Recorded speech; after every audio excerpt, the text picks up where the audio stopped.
विद्यार्थी मित्रों, last lecture में आपणे चेप्टर नंबर 3 भागीदारीનું पुनर्गठन આપણે શરૂ કર્યું હતું અને ભાગીદારીનું પુનર્ગઠન એટલે શું, એના કારણો, ભાગીદારો વચ્ચે નફા નુકસાનનું પ્રમાણ બદલવાના કારણો, આ બધી થિયરીની આપણે ચર્ચા કરી હતી। આ ચેપ્ટરમાંથી ટોટલ 5 માર્કનું પૂછાય છે। એમાં 3 માર્કનો વિભાગ સીમાં એક દાખલો પૂછે અને 2 માર્કની થિયરી આવે। 2 માર્કની થિયરીમાં એક વિકલ્પ અને એક માર્कનો प्रश्न विभाग बी में पूछे। तो आ चर्चा आपणे बधी लास्ट लेक्चर में करी थी। आ लेक्चर थी आपणे दाखला शुरू करवाना छे। तो आ चेप्टरनी अंदर 4 प्रकारना दाखला आवे। त्यागना प्रमाणनी रीतना दाखला, लाभना प्रमाणनी रीतना दाखला, मिलकत अने देवाना पुनः मूल्यांकनना दाखला अने चौथी रीत एकत्रित अनामतनी वहेंचणीना दाखला। पाघड़ीनी जेम ज आ चेप्टर पण साव टूंकું એવું चेप्टर छे। આપણે એક રીતની થિયરી અને દાખલા લેતું જવાનું છે।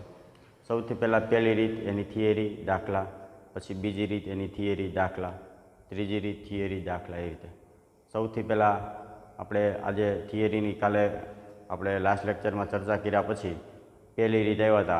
પહેલી રીતના દાખલા આપણે શરૂ કરવાના હતા। પહેલી રીતનું નામ છે ત્યાગના પ્રમાણની રીત। રીતનું નામ છે રીત નંબર 1 ત્યાગના પ્રમાણની રીત।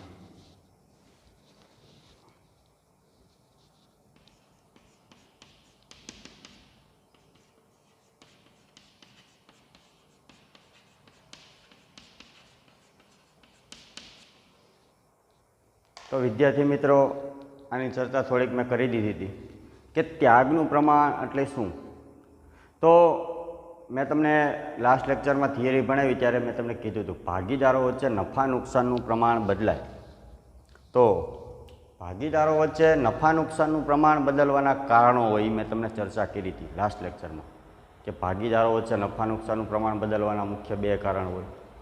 कोई शारीरिक के मानसिक बीमारीनो भोग बने अने पेढ़ीनुं संचालन भागीदार करी शके तेम न होय तो एवा संजोगोमां एनुं बधुंय काम छे ए बीजा भागीदारे करवुं पड़तुं होय अने आवा संजोगोमां नफा नुकसानનું प्रमाण भागीदारो वच्चे बदलवुं पड़े।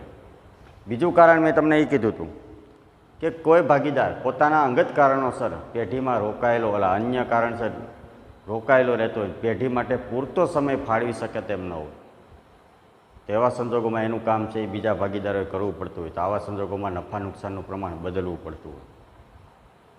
तो नफा नुकसानનું प्रमाण बदलवू पड़े एनी चर्चा मैं तमने लास्ट लेक्चर में करी थी।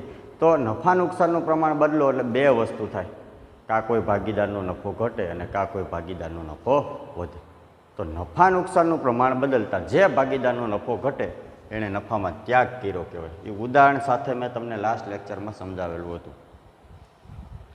अने नफा नुकसानનું प्रमाण बदलता जे भागीदारनो नफो वधे एणे नफामां लाभ कर्यो कहेवाय।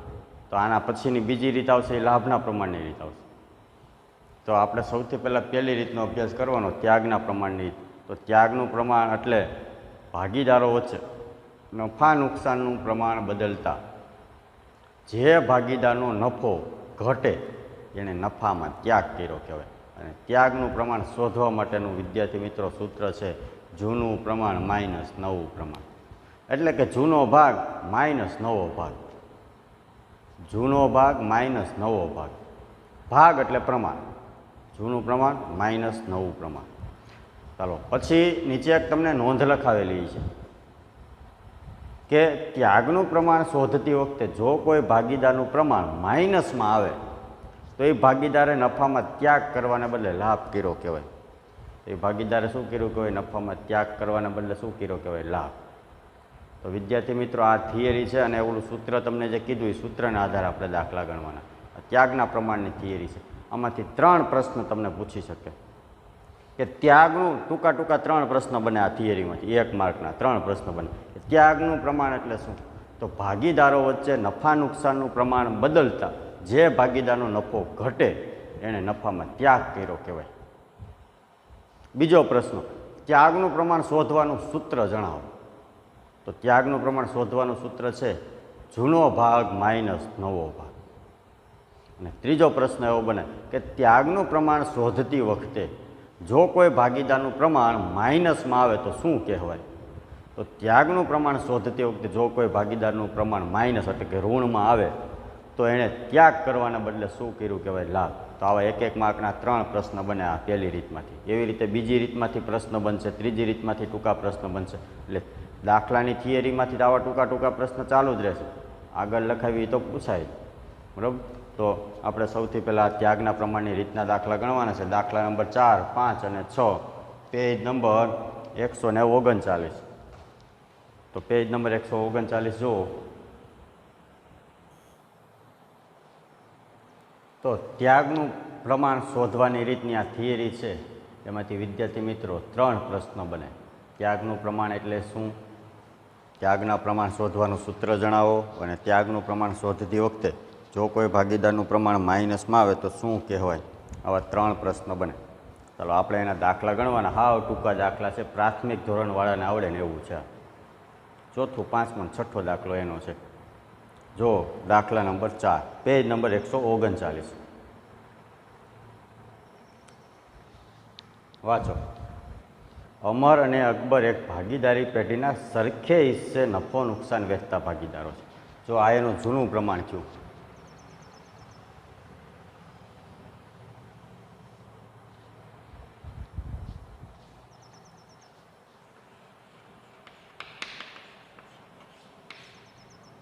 બે ભાગીદારો છે, અમર, અકબર.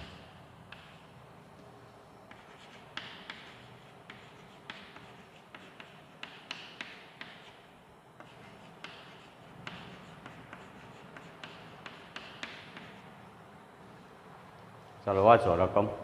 અમર અને અકબર એક ભાગીદારી પેઢીના સરખે હિસ્સે નફો નુકસાન વહેંચતા ભાગીદારો છે. બધા જ ભાગીદારોએ નફા નુકસાનની ફાળવણીનું પ્રમાણ બદલીને ભવિષ્ય માટે 3:2 કરવાનું નક્કી કર્યું. એટલે આ નવું પ્રમાણ.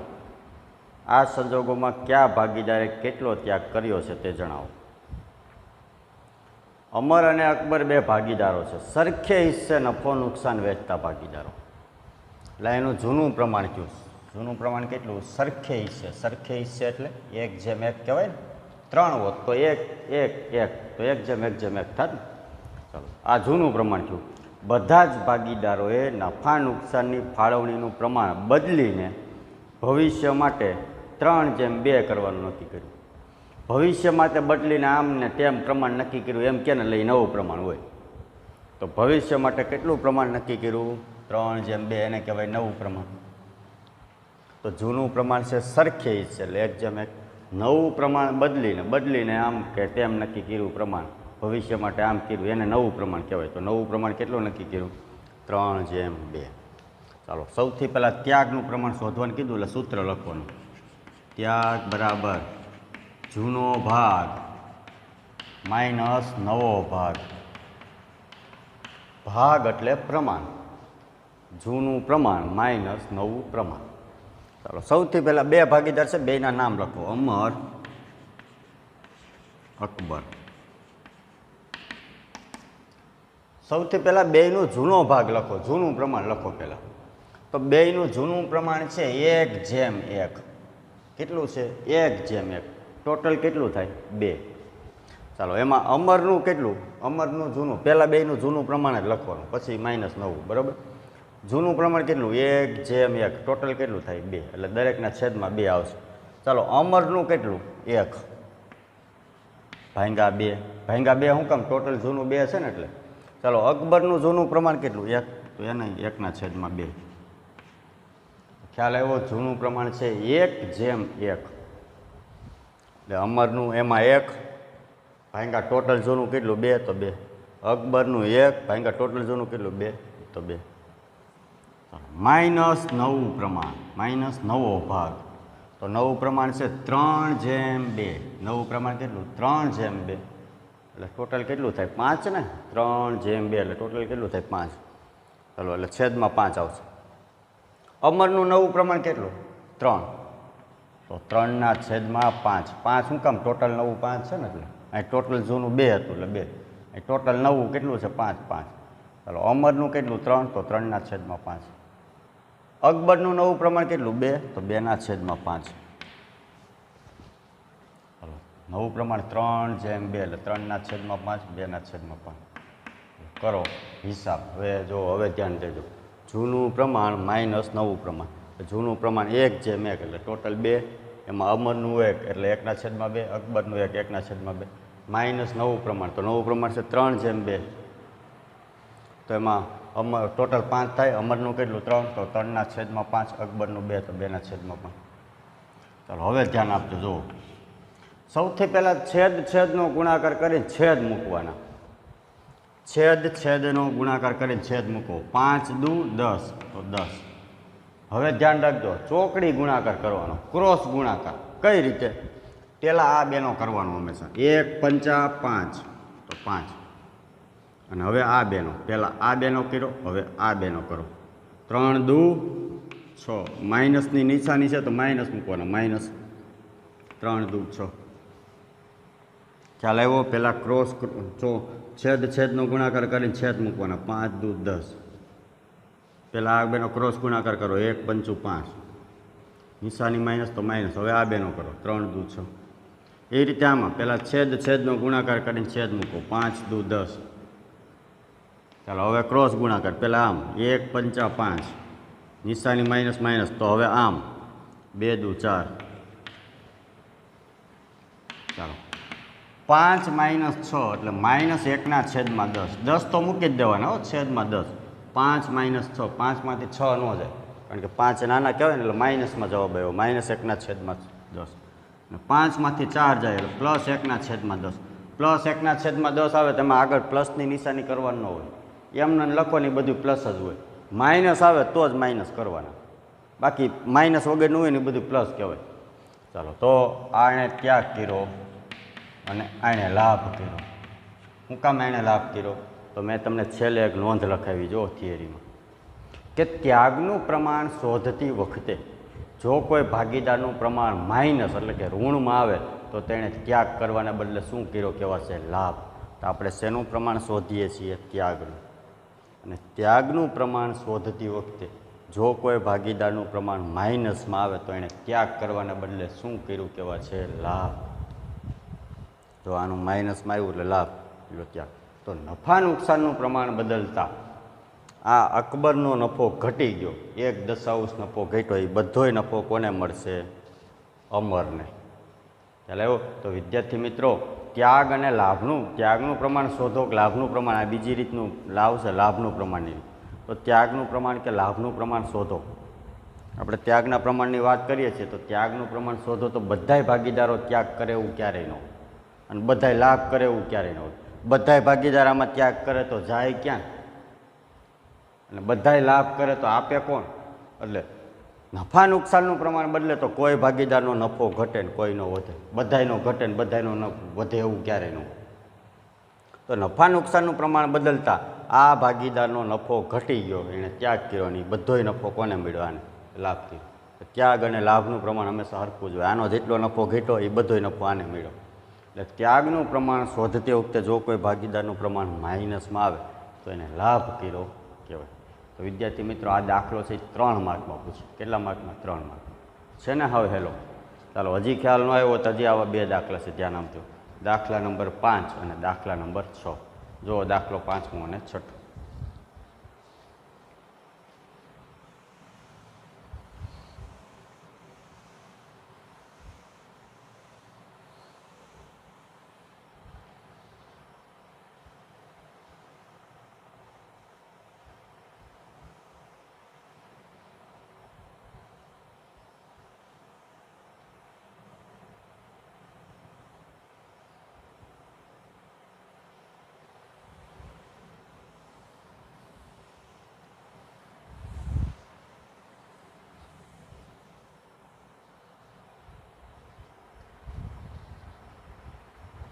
ચાલો દાખલો 5મો વાંચો.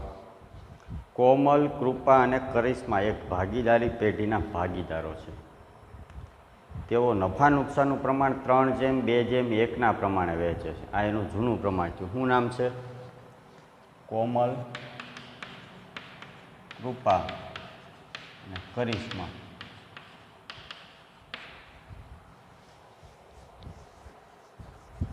તેઓ નફા નુકસાનનું પ્રમાણ 3/2/1 પ્રમાણે વહેંચે છે. નફા નુકસાનનું પ્રમાણ કેટલું? 3/2/1. એટલે એનું જૂનું પ્રમાણ થયું. વહેંચે છે એટલે એ જૂનું થયું. હવે આમ ને તેમ કરવાના છે, એ નવું થયું. તો જો વાંચો, બધા ભાગીદારોએ ભવિષ્યમાં નફા નુકસાનની વહેંચણીનું પ્રમાણ 5/3/2 કરવાનું નક્કી કર્યું. નવું પ્રમાણ કેટલું નક્કી કર્યું? 5/3/2 કરવાનું નક્કી કર્યું. આ માહિતી પરથી ત્યાગના પ્રમાણની ગણતરી કરો. ચલો, તો ત્યાગનું પ્રમાણનું સૂત્ર લખો. વિદ્યાર્થી મિત્રો, દાખલાની શરૂઆત અહીંથી જ થાય હો, ત્યાગના સૂત્રથી. આ તો ઉપર તો તમને એટલા માટે લખું છું કે ઓનું કેટલું પ્રમાણ છે એ ધ્યાન રહે એટલા માટે. બાકી આ કાંઈ પરીક્ષામાં લખવાની જરૂર નહીં. સીધો અહીંથી જ દાખલો શરૂ થાય, સૂત્રથી જ. બરાબર? આ તો તમારી સામે રહે કોનું કેટલું પ્રમાણ છે એટલા માટે. ચાલો, જૂનો ભાગ માઇનસ નવો ભાગ, 3 ભાગીદાર. કોમલ, કૃપા અને કરિશ્મા. કોમલ, કૃપા અને કરિશ્મા. ચાલો, જૂનું પ્રમાણ માઇનસ નવું પ્રમાણ, એટલે કે જૂનો ભાગ માઇનસ નવો ભાગ. જૂનું પ્રમાણ કેટલું? 3/2/1. કેટલું? 3/2/1. એટલે ટોટલ જૂનું કેટલું થાય? 3 ને 2 5 ને 1 6. ટોટલ જૂનું કેટલું થાય? 6. ચાલો, પહેલાં કોમલનું લખો. તો કોમલનું જૂનું પ્રમાણ કેટલું? 3. પહેલાં ત્રણેયનું જૂનું પ્રમાણ લખી નાખો. કોમલનું જૂનું પ્રમાણ કેટલું? 3. ભાંગા કુલ જૂનું પ્રમાણ કેટલું? 6. આગળનો દાખલો હતો એમ જ. કૃપાનું જૂનું પ્રમાણ કેટલું? 2. ભાંગા કુલ જૂનું પ્રમાણ 6. કરિશ્માનું જૂનું પ્રમાણ કેટલું? 1. 1 ભાંગા કુલ જૂનું 6. એટલે જૂનું પ્રમાણ 3/2/1. એટલે ટોટલ 6 થયું, એટલે ભાંગા 6 6 6. ઉપર જે તેનું ભાગીદારનું વ્યક્તિગત પ્રમાણ લખવાનું. તો કોમલનું 3, કૃપાનું 2, કરિશ્માનું 1. માઇનસ નવો ભાગ, માઇનસ નવું પ્રમાણ. તો નવું પ્રમાણ છે 5/3/2. 5/3/2. ચાલો, ટોટલ કેટલું થાય? 5 ને 3 8 ને 2 10. 10 થાય ને? ચાલો, પહેલાં કોમલનું નવું પ્રમાણ કેટલું? 5. તો 5/10. કૃપાનું નવું પ્રમાણ કેટલું? 3. તો 3/10. ટોટલ નવું પ્રમાણ કેટલું? 10. કરિશ્માનું કેટલું? 2. તો 2. ટોટલ નવું પ્રમાણ કેટલું? 10. 10. ખ્યાલ આવ્યો વિદ્યાર્થી મિત્રો? જૂનું પ્રમાણ માઇનસ નવું પ્રમાણ. તો જૂનું પ્રમાણ 3/2/1. એટલે ટોટલ 6. 3/6, 2/6, 1/6. આનું 5/3/2. એટલે ટોટલ 10. એમાં આનું કેટલું? 5. તો 5/10. કૃપાનું 3. તો 3/10, 2/10. ચાલો, હવે કરો ગણતરી. પહેલાં છેદનો ગુણાકાર કરીને છેદ મૂકો. 10 6 60. હવે ક્રોસ ગુણાકાર. પહેલાં કોનો કરવાનો? આ બેનો. આમ કરવાનો. 3 દાન 30. માઇનસની નિશાની તો માઇનસ. હવે આ બેનો કરવાનો. આમ 5 6 35. ચાલો, હવે આમાં પહેલાં છેદનો ગુણાકાર કરીને છેદ મૂકો. 10 6 60. હવે આમ ક્રોસમાં કરો. 2 દાન 20. માઇનસ 6 તેરી 18. એ રીતે આમાં 10 6 60. એ રીતે આમાં 10 1 10. નિશાની માઇનસ ને 2 6 12. વિદ્યાર્થી મિત્રો, પહેલાં આમ ગુણાકાર ન કરતા. 6 દુ 12. તો 12, પછી 1 દાન 10. તો 12 - 10. તો ખોટું પડશે. પહેલાં આમ જ ગુણાકાર કરવાનો. ઉપરથી ચાલુ કરવાનો, આ ખૂણેથી. પહેલાં આમ ગુણાકાર કરવાનો, પછી આમ કરવાનો. પહેલાં આમ ન કરતા, નકર 2 6 12. 12 આ બાજુ આવશે ને 10 ઓલી બાજુ. ખોટું પડશે. પહેલાં આમ જ ગુણાકાર કરવાનો, પછી આમ 1 દાન 10. બધાયમાં એમ. બરાબર? ચાલો, હવે 30 - 30 0. આમાં 20 - 18 એટલે 2/60. અને 10 - 12 એટલે -2/60. જો વિદ્યાર્થી મિત્રો, દાખલો પૂરો. અહીંયા શૂન્ય આવ્યું એનો મતલબ એ કે આ જે કોમલ છે તો ભાગીદારોએ નફા નુકસાનનું પ્રમાણ બદલતા કોમલનો નફો વધશે પણ નહીં, ઘટશે પણ નહીં. એણે ત્યાગ પણ નથી કર્યો, લાભ પણ નથી કર્યો. નફા નુકસાનનું પ્રમાણ બદલતા કોમલને પહેલાં જેટલો નફો મળતો હતો એટલો ને એટલો નફો મળશે. એના નફામાં કાંઈ ફેર નહીં પડે, એટલે શૂન્ય આવ્યું. બરાબર. ખાલી નફા નુકસાનનું પ્રમાણ બદલ્યું તો બે જણાના નફામાં વધઘટ થઈ. આનો નફો ઘટી ગયો, એ બધોય નફો કોને મળ્યો? કરિશ્માને. બરાબર. તો આનું ત્યાગનું પ્રમાણ શોધતી વખતે માઇનસમાં આવે તો શું કહેવાય? લાભ. તો એણે લાભ કર્યો, એણે ત્યાગ કર્યો. જો ત્યાગ અને લાભનું પ્રમાણ સરખું થાય. એણે જેટલો ત્યાગ કર્યો એટલો જ અહીંયા લાભ થયો. જો તો ત્યાગનું પ્રમાણ શોધો, લાભનું પ્રમાણ શોધો, બધાય ત્યાગ કરે ને બધાય લાભ કરે એવું ક્યારેય ન હોય. બધાય ત્યાગ કરે જાય ક્યાં, બધાય લાભ કરે તો આપે. તો નફા નુકસાનનું પ્રમાણ બદલતા કોઈ ભાગીદારનો નફો ઘટે તો એનો નફો બીજા કોકને ગયો હોય. તો અહીંયા આ ભાગીદારનો નફો ઘટી ગયો, એ બધો નફો કોને મળ્યો? આને. અને આ ભાગીદારે નફા નુકસાનનું પ્રમાણ બદલતા નફામાં ત્યાગ પણ ન કર્યો અને લાભ પણ ન કર્યો. એને પહેલાં જેટલો નફો મળતો હતો એટલો ને એટલો નફો મળશે. તો આ ચોથો દાખલો થયો. હજી એક દાખલો છે એવો પાંચમો હતો ને, પાંચમો દાખલો હતો. છઠ્ઠો દાખલો હવે, દાખલા નંબર 6.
સચિન, રાહુલ અને રોહિત એક ભાગીદારી પેઢીના ભાગીદારો છે. તેમની વચ્ચે નફા નુકસાનની ફાળવણીનું પ્રમાણ 1:2:2 છે. એટલે આ જૂનું પ્રમાણ થયું. કેટલા ભાગીદાર છે? 3. સચિન, રાહુલ અને રોહિત. સચિન, રાહુલ અને રોહિત. આ લોકોનું જૂનું પ્રમાણ છે 1:2:2 છે. ફાળવણીનું પ્રમાણ જૂનું પ્રમાણ છે 1:2:2. ચાલો આગળ વાંચો. બધા જ ભાગીદારોએ નફા નુકસાનની ફાળવણીનું પ્રમાણ બદલીને 3:2:1 કરવાનું નક્કી કર્યું. કેટલું નક્કી કરવાનું કીધું? 3:2:1 કરવાનું નક્કી કર્યું. તો નવું પ્રમાણ થયું 3:2:1. ભાગીદારે કરેલ ત્યાગની ગણતરી કરો. કયા ભાગીદારે કેટલો ત્યાગ કર્યો છે એની ગણતરી કરવાની. ચાલો, જૂનું પ્રમાણ 1:2:2. હવે સૂત્ર લખો. ત્યાગ બરાબર જૂનો ભાગ માઇનસ નવો ભાગ. 3 ભાગીદાર: સચિન, રાહુલ અને રોહિત.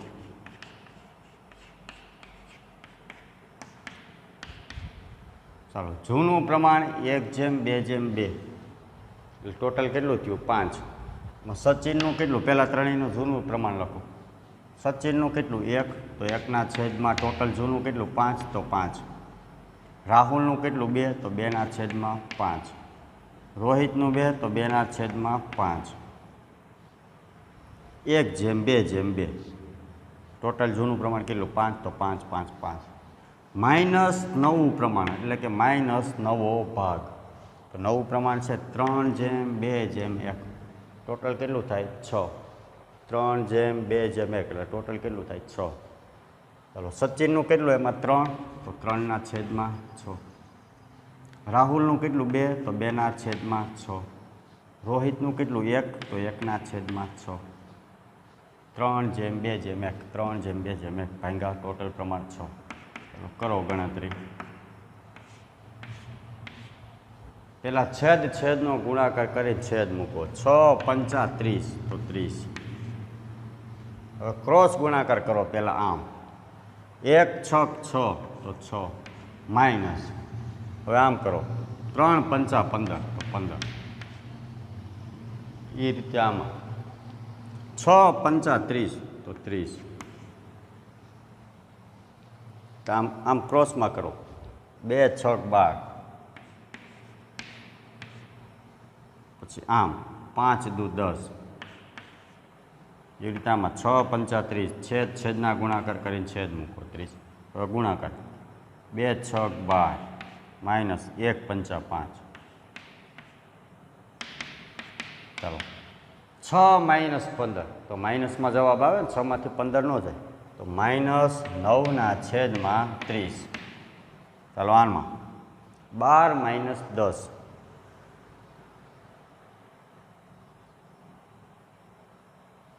એટલે 2/30 અને 12 માઇનસ 5 7/30. ચલો આ ભાગીદારે શું કર્યું કહેવાય લાભ અને આ બે ત્યાગ. તો નફા નુકસાનનું પ્રમાણ બદલતા જે ભાગીદારનું પ્રમાણ માઇનસમાં આવે ત્યાગનું પ્રમાણ શોધતી વખતે જે ભાગીદારનું પ્રમાણ માઇનસમાં આવે એને ત્યાગ કરવાને બદલે શું કર્યું કહેવાય લાભ. અને લાભ કર્યો આ બે ત્યાગ કર્યો. જો ત્યાગ અને લાભનું પ્રમાણ સરખું થાય. આનો 2 ત્યાગ આનો 7 ત્યાગ ટોટલ ત્યાગ કેટલો થયો 9 એટલો જ સામે લાભ થાય. તો નફા નુકસાનનું પ્રમાણ બદલતા ત્યાગ જે ભાગીદારનું પ્રમાણ માઇનસમાં આવે એને ત્યાગ કરવાના બદલે શું કર્યો કહેવાય લાભ. તો એણે લાભ કર્યો છે એણે ત્યાગ કર્યો છે. તો વિદ્યાર્થી મિત્રો આ ત્યાગના પ્રમાણની રીતના દાખલા હતા. 3 માર્કમાં દાખલો પૂછે. બોર્ડની એક્ઝામમાં તમને જે દાખલો પૂછે એ દાખલો મોટે ભાગે આ પહેલી અથવા બીજી રીતનો જ હોય છે. કાં પહેલી રીતનો હોય અથવા બીજી રીતનો હોય. એટલે કે ત્યાગના પ્રમાણની રીતનો હોય અને કાં અથવા લાભના પ્રમાણની રીતનો દાખલો હોય છે. તો આ ત્યાગના પ્રમાણની રીતના દાખલા હતા 4થો 5મો અને 6ઠ્ઠો દાખલો. હવે આવશે બીજી રીત નંબર 2 લાભના પ્રમાણની રીત. તો લાભના પ્રમાણની રીત આની જેમ જ છે. ત્યાગનું પ્રમાણ એટલે ભાગીદારો વચ્ચે નફા નુકસાનનું પ્રમાણ બદલતા જે ભાગીદારનો નફો ઘટી જાય એણે નફામાં ત્યાગ કર્યો કહેવાય. તો આ બે ત્યાગ કર્યો કહેવાય એણે લાભ કર્યો કહેવાય. લાભમાં એનાથી ઊંધું બીજી રીત. હવે આવશે લાભ. તો નફા નુકસાનનું પ્રમાણ બદલતા જે ભાગીદારનો નફો વધે એણે નફામાં લાભ કર્યો કહેવાય. આની જેમ જ ગણતરી કરવાની. લાભનું સૂત્ર આવશે નવો ભાગ માઇનસ જૂનો ભાગ. આમાં શું છે જૂનો ભાગ માઇનસ નવો છે ને એમાં સૂત્ર ઊંધું થઈ જાય. નવો ભાગ માઇનસ જૂનો ભાગ. બરાબર. એટલે નફા નુકસાનનું પ્રમાણ બદલતા જે ભાગીદારનો નફો ઘટે એણે નફામાં ત્યાગ કર્યો કહેવાય. પણ નફા નુકસાનનું પ્રમાણ બદલતા જે ભાગીદારનો નફો વધે એણે નફામાં લાભ કર્યો કહેવાય. ત્યાગનું પ્રમાણ શોધવાનું સૂત્ર હતું જૂનો ભાગ માઇનસ નવો ભાગ. હવે લાભનું પ્રમાણ શોધવાનું સૂત્ર આવશે નવો ભાગ માઇનસ જૂનો ભાગ. ત્યાગનું પ્રમાણ શોધતી વખતે જો કોઈ ભાગીદારનું પ્રમાણ માઇનસમાં આવે તો એણે શું કર્યું કહેવાય લાભ. અને હવે લાભનું પ્રમાણ શોધશો અને લાભનું પ્રમાણ શોધતી વખતે જો કોઈ ભાગીદારનું પ્રમાણ માઇનસમાં આવે તો એણે લાભ કરવાને બદલે શું કર્યો કહેવાશે ત્યાગ. તો આની આ જ ગણતરી છે. આમ જ ગણતરી કરવાની. ખાલી સૂત્ર ઊંધું થઈ ગયું. નવો ભાગ માઇનસ જૂનો ભાગ. એટલે નવો ભાગ આ બાજુ હોય છે જૂનો ભાગ આ બાજુ. આ ત્યાગના પ્રમાણની રીત. હવે આવશે લાભના પ્રમાણની રીત.